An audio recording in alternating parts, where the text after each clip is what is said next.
Shalom Aleihim, Bapak Yahweh memberkati. Sekarang kita masuk ke dalam segmen yang ketiga. Ini di periode ini, segmen ketiga ini yang terakhir. Tapi nanti ke depan saya akan berusaha untuk menyampaikan kepada saudara-saudara tentang ini ya, tentang pembinaan saya dengan Papi Lukas, atau tentang pengalaman-pengalaman saya ber-LOA, pengalaman keluarga saya ber-LOA gitu ya.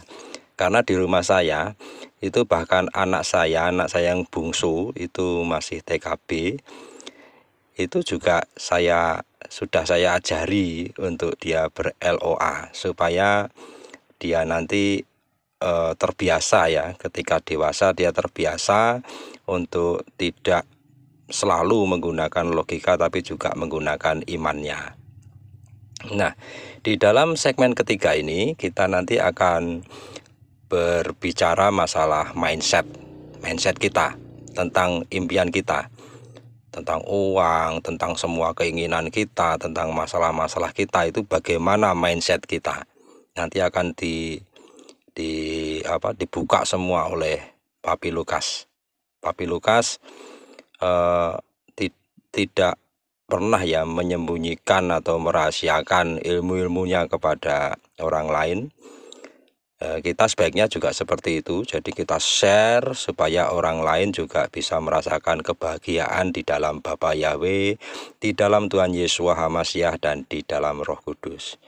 Nah, sekarang mari kita ikuti segmen yang ketiga. Bagaimana pandangan Pak Lukas tentang uang, Pak? Tentang kalau besar uang itu, kecilnya. maksudnya gimana? Tentang besar kecilnya. Kan ada toh orang yang memandang uang 100.000 itu besar, 10 juta itu besar, 100.000 aja besar. Ya, jadi kalau kita berpikir bahwa uang 100.000 itu besar, yang terjadi kekayaan kita akan ada di bawah 100.000. Tapi kalau kita mengatakan $100 itu kecil, kita ada di atas $100. Jadi itu menjadi limit ya Pak ya? Oh iya, menjadi itu gaya berpikir kita itu.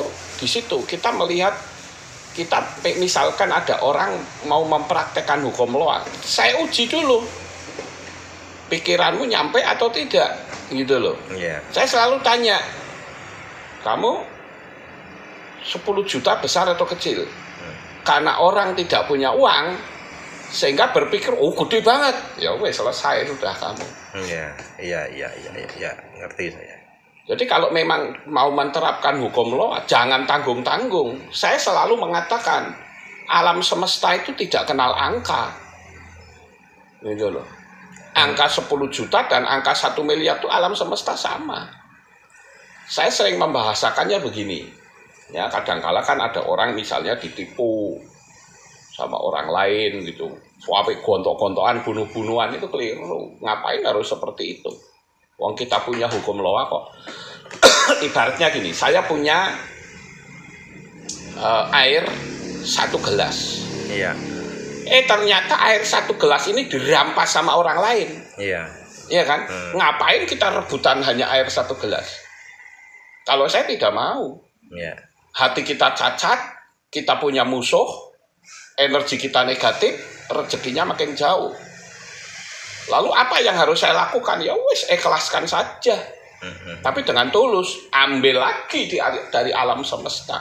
Iya. Ojo tanggung-tanggung, jangan 1 gelas, seember sisan. Iya. 1 gitu. tangki sekalian. 1 tangki bila perlu. Saya sering membahasakan bahwa alam semesta itu ibarat seperti air terjun Niagara. Air terjun Niagara itu berapa juta kubik air itu dalam 1 menit. Ya, Iya. itu jutaan kubik itu.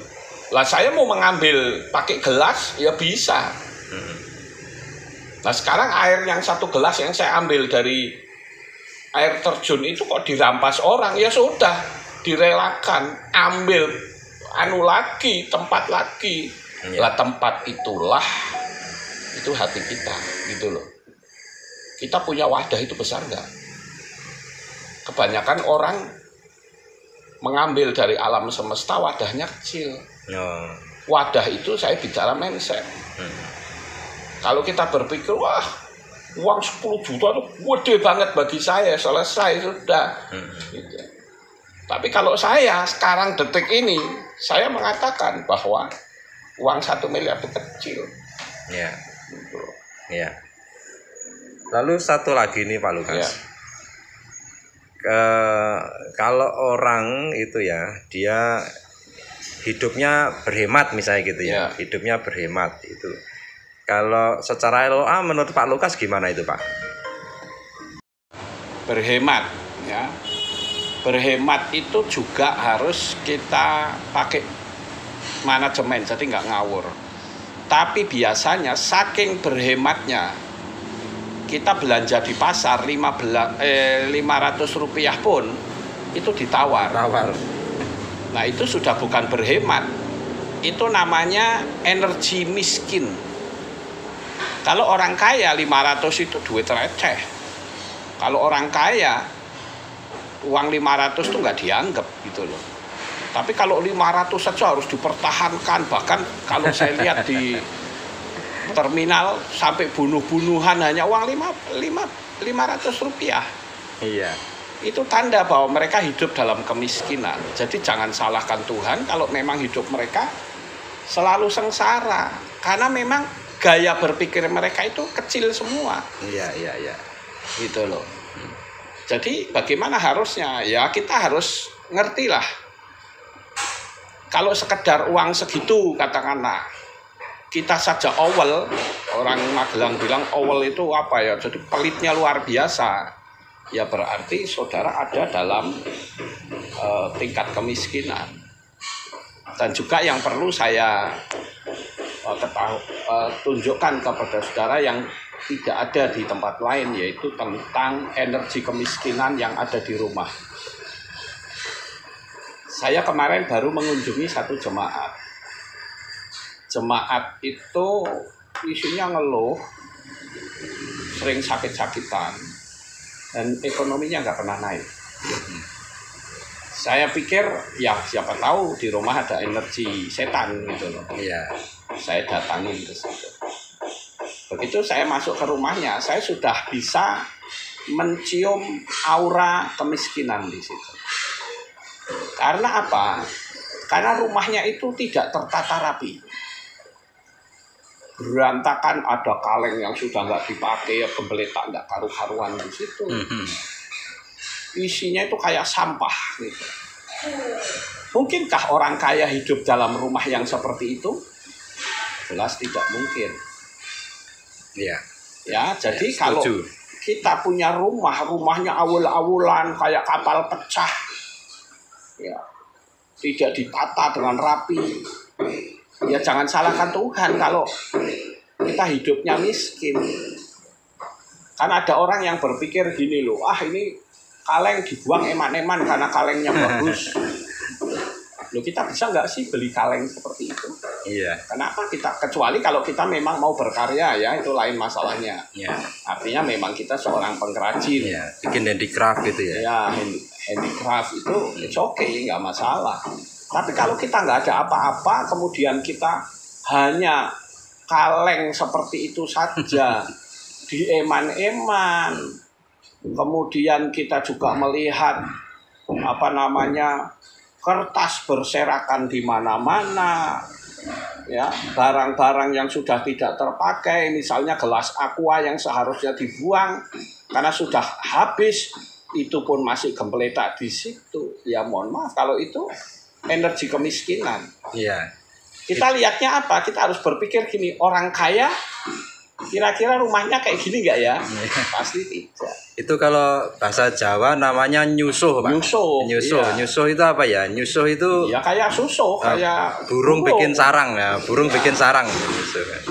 Oke, lanjut, Pak. Jadi saya kemarin langsung ngomong kepada si pemilik rumah itu, ini rumah nggak sehat loh. Ya isinya sampah kayak begini, lalu untuk apa? Gitu loh, disimpan itu buat apa? Dia bilang, ya Pak, lah ya makanya saya tanya untuk apa disimpan kayak gini. Ini kan aura kemiskinan. Iya. Ya, jadi kalau kita masih punya aura kemiskinan kayak gitu ya jangan salahkan Tuhan gitu loh. Saya juga seringkali ngajarin supaya kita ini menyerap energi kekayaan. Mungkin saya berkali-kali sudah cerita, kalau kita sekali waktu perlu ke hotel bintang 5, pakai aja pakaian yang necis, pakai jas, pakai dasi, ngomong aja sama resepsionisnya, Mbak, saya tak tunggu teman saya di sini ya Mbak, pasti dia izinkan, gitu loh. Tapi kalau saudara masuk ke hotel bintang 5 pakainya kaos, lalu celana pendek, ya saudara bisa diusir sama resepsionis, sama satpam. Nah, tapi kalau pakai pakaian necis, pakaian katakanlah pakai dasi segala, bila perlu saudara bawa itu name card, orang pasti mikir, nggak akan berani ngusir kita. Kita duduk aja di situ sambil kita baca koran. Nah, apa yang kita lakukan? Kita bukan baca koran, tapi kita menyerap energi kekayaan di hotel itu. Sambil duduk pegangan koran, kita pikirannya melayang. Wah, aku bersyukur ya, sekarang aku sudah kaya raya. Amin. Nginapnya saja di hotel berbintang kayak begini. Amin. Wow, luar biasa. Padahal di situ cuma andon duduk gitu loh. Iya. Itu yang saya sebut menyerap energi kekayaan. Iya. Nah, gaya-gaya hidup yang kayak begini ini yang harusnya ada. Iya. Kemudian bagaimana kalau sekali waktu kita ditipu orang? Anggaplah ketipu 50 juta. Wah, yang ada biasanya kita marah, kemudian mengeluarkan energi negatif. Akhirnya apa? Yang terjadi rezeki kita sendiri yang ketutup. Yang harus kita lakukan, ya udah, wong itu sudah dirampas, anggap saja itu bukan rezeki kita. Iya. Ya, kita ambil lagi aja, alam semesta itu kaya kok. Kalau orang bilang saya akan ambil 10 juta dan saya ambil 1 miliar, itu bagi alam semesta angka itu nggak ngaruh. Mau 10 juta, mau 1 miliar sama saja. Jadi dengan kita berani mengambil langkah seperti ini, maka kehidupan kita akan menjadi naik. Gitu. Iya. Tapi kebanyakan orang tidak seperti itu. Kemudian yang saya sebut menyerap energi kekayaan, tapi ini rada ekstrem dan dibutuhkan keberanian. Iya. Sebentar Pak. Ya. Saya mau tanya tentang ini. Tentang tadi ya, nimbun sampah di rumah tadi ya Pak. Ya. Itu ada orang-orang yang dia memiliki, misalnya dia memiliki apa ya, televisi gitu ya, dia memiliki radio, biasanya. Ya. Nah, radio itu kan zaman sekarang radio udah sudah hampir nggak bisa nggak dipakai ya gitu ya. Tapi dia tetap nyimpen itu karena misalnya ada kenangannya atau karena apalah ya, ada alasan-alasan gitu. Gimana kalau nyimpen tapi ada alasan-alasan seperti itu? Tidak masalah, artinya memang dia seorang kolektor. Ya. Atau memang ingin memiliki kenangan sendiri, tapi jangan digeletak-geletak gitu. Taruh di satu ruangan tertentu, dirawat gitu ya. Dirawat gitu. Itu malah bagus. Iya. Gitu loh. Kan orang-orang yang kolektor benda-benda antik, benda-benda lama itu biasanya memang orang kaya gitu. Iya. Gitu. Cuman ya jangan digeletak-geletak geletak-geletak sembarangan, itu energi miskin itu namanya. Oke, dilanjut yang tadi Pak, yang apa, energi positif ya, tadi. Energi positif tetapi agak sedikit ekstrim. Coba sekali waktu saudara itu ketemu dengan teman lama misalnya. Iya. Kebetulan teman lamanya ini orang kaya. Kan biasanya nih yang saya tahu, orang-orang kaya itu kalau ketemu teman lama itu masih ngajak makan. Iya. Nah, setelah ajak makan, masuk ke restoran, berani nggak saudara ngambil langkah seperti menyerap energi, tapi memang ekstrim dan dibutuhkan keberanian. Seperti saya pernah, orang yang ngasih mobil saya, itu ngajak saya makan di sebuah restoran cukup mahal di Jogja. Lalu saya ngomong sama orang ini, Pak, kira-kira Bapak senang nggak kalau saya kaya? Oh senang, saya berharap Pak Lukas tuh kaya raya. Amin. Begitu Pak ya? Ya, oke. Sekarang saya kaya Pak. Jadi karena saya kaya, untuk makanan ini saya yang traktir. Ayo, berani nggak saudara seperti itu? Iya. Itu menyerap energi kekayaan dari orang itu loh. Ya, jadi secara alam supranatural kita itu istilahnya take over, mengambil alih ya kekayaan orang itu dalam hidup kita. Ya. Dan bayangkan ketika saudara bayangkan bahwa temanmu itu ekonominya ada di bawah kita. Amin. Gitu loh. Memang ini ekstrim. Orang mungkin nyebutnya gila, ya nggak apa-apa. Kalau buat saya, orang mengatakan Lukas gila nggak apa-apa.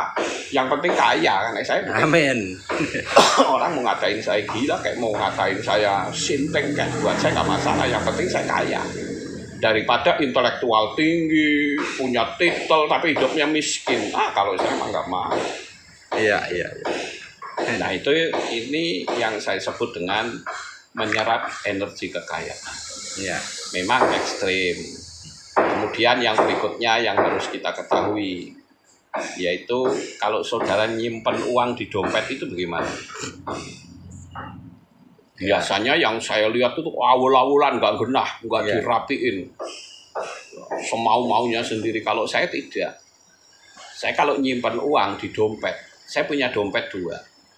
Saya menyebutnya dompet kekayaan dan dompet kemiskinan. Dompet yang miskin itu isinya paling besar itu 20.000. Oh gitu. Ya, 20.000, 10.000, 5.000. 2.000 dan 1.000 serta 500 itu khusus dompet kemiskinan. Iya. Tujuannya untuk apa? Tujuannya adalah untuk kalau misalkan ada orang minta-minta atau kita bayar parkir, pakailah uang itu. Tapi dompet satunya saya menyebut dompet kaya. Isinya 100.000 dan 50.000. Itu pun harus rapi. Iya. 10 ditutup itu pun harus rapi, yang kepala semua gitu. Ngadepnya sama Gitu, ya. Nah, kemudian yang berikutnya, ketika kita mau membelanjakan sesuatu, kita nggak pernah bicara tuh sama uang. Harusnya kita bicara sama uang. Ya, karena uang itu energi, Pak. Uang energi, makanya kita bicara. Ya, ini masuk akal nih. Ya. Kalau seperti saya mau belanja, saya lepas ya, tolong kamu ajak teman-temanmu untuk masuk ke dompetku ya. Ngomong begitu sama uang. Nah sekarang saya malah tanya sama Pak Bambang, Pak Bambang melakukan itu atau tidak? Ya, saya melakukan tapi nggak konsisten, Pak. Nah itu. Kalau ingat saya. Ya tapi ini harus selalu ingat. Iya. Dan kadang begini ya Pak ya, kadang itu ini orang di luar sana itu sering berpandangan kayak gini, kok ngomong sama benda mati gitu ya, seperti itu. Tetapi di dalam keyakinan kita, ini mohon maaf untuk saudara-saudara yang beragama lain, untuk keyakinan kita itu kan Pak, Tuhan Yesua itu pernah bilang seperti ini, pernah berfirman seperti ini. Kalau kamu memerintahkan gunung itu untuk pindah ke laut, dia akan pindah ke laut gitu. Jadi gunung itu kan benda mati. Gunung itu kan benda mati, tapi yang namanya gunung itu kan juga energi. Semua apapun yang ada itu energi. Iya, ya itu yang saya percaya. Jadi saya memang bilang gitu, tapi nggak konsisten. Kadang saya malu dengan orang sekitar saya, dikira orang gila dan lain sebagainya. Nah ini mohon pencerahan Pak Lukas. Kalau saya nggak urusan kok. Orang mau ngomong saya gila kayak emang gue pikirin. Kalau saya punya sikap kayak gitu. Iya. Justru mereka kalau misalkan tanya malah saya terangkan. Oh gitu. Pak Lukas kok duit kok diajak ngomong. Tak ajari malah. Itu kalau orang tanya begitu malah bagus. Iya. Daripada orang batin bilang, Pak Lukas itu wah pikirannya ini. Ya malah dia nggak dapat ilmu, nggak dapat ilmu apa-apa. Tapi kalau dia tanya, Pak Lukas kok duit diajak ngomong toh? Nah saya baru menerangkan, uang itu adalah energi. Yang namanya energi itu akan selalu benturan dengan energi apapun. Iya. Gitu. Dan yang berikutnya adalah agar kita bisa hidup di dalam kekayaan yang murni, bukan kekayaan korupsi. Itu kita hindari emosi, hindari kemarahan. Justru ketika emosi kita muncul, berpikirlah bahwa itu sebetulnya alam roh kita sedang terbuka lebar. Oh gitu ya. Ketika alam roh terbuka lebar ya tinggal ngomong. Itu ketika orang emosi itu critical area itu lengah. Oh gitu. Emosi itu bisa marah, bisa sedih, Ya, bisa. pokoknya emosi yang negatif gitu. Emosi yang negatif ya Pak ya? Ya, namanya saja emosi. Ya. Emosi itu kan singkatan energy motion. Energi yang bergerak lah. Sekarang kita mau gerakkan kemana? Mau gerakkan ke dunia kekerasan ya jadi. Iya. Mau digerakkan ke dunia sukacita ya jadi. Mau digerakkan ke energi kekayaan pun ya jadi. Karena itu betul-betul sudah terbuka total. Iya. Seperti seorang anak kecil katakanlah. Anak kecil ini ketika dia punya kekurangan misalnya autis kayak atau apa. Coba aja kalau malam-malam lagi tidur gitu. Iya. Dibangunin aja. Yo berak-berak dibangunin kan dia pasti mulet-mulet kan. Perengut-perengut. Belum total bangun. Iya. Jangan sampai bangun. Oh gitu. Jangan sampai bangun. Waktu mulet-mulet mata sudah mulai terbuka sedikit, kasih tahu aja langsung dibisikkan. Nah, kamu anak hebat ya. Kecerdasanmu melebihi teman-temanmu yang lain. Amin. Sekalipun autis. Nah, lihat aja nanti hasilnya kan luar biasa. Ya, amin. Ini sederhana Pak dan bisa dicoba ini ya. Iya. Tapi kadangkala orang tidak pernah berpikir sampai di situ. Iya. Makanya saya bilang, kapan sih sebetulnya critical area itu lengah? Critical area lengah, kita bisa mengucapkan kalimat mujizat itu pada waktu kita sedang tidur tiba-tiba terbangun di tengah malam, langsung ngomong, haleluya, aku kaya raya, hidupku berlimpah. Atau pada waktu kita mau tidur layak-layak tinggal lesnya itu. Iya. Itu ngomong aja. Iya. Terima kasih Bapak Yahweh. Akhirnya tabungan saya bisa mencapai 100 miliar gitu. Iya. Itu posisi yang berikutnya adalah ketika kita baru bangun. Ya, baru bangun. Itu saudara punya waktu hanya 15 sampai 20 detik. Begitu bangun jembila langsung ngomong terima kasih Tuhan. Hidupku kaya raya kan nggak sampai 15 detik. Iya. Ya, tetapi itu langsung nembus ke dunia alam roh. Nah, biasanya orang kalau punya utang, dia dikejar-kejar, dimaki-maki, begitu bangun emosi. Begitu bangun marah-marah, apalagi yang utang suaminya. Udah utang nggak ngomong lagi. Wah ribut terus. Bagaimana itu berkat bisa terjadi? Iya. Nah itu kira-kira seperti itu. Ya. Oke Pak Lukas, ini terima kasih Sama-sama. atas pencerahannya. Ini pagi di sini nih saat ini pagi, jadi pencerahan pagi. Iya. Nanti kita akan sambung lagi. Boleh. Untuk sambung lagi untuk materi yang lain. Terima kasih Pak Lukas. Amin. Sukses untuk kita semua. Amin. Bapak Yahweh memberkati. Haleluya. Amin.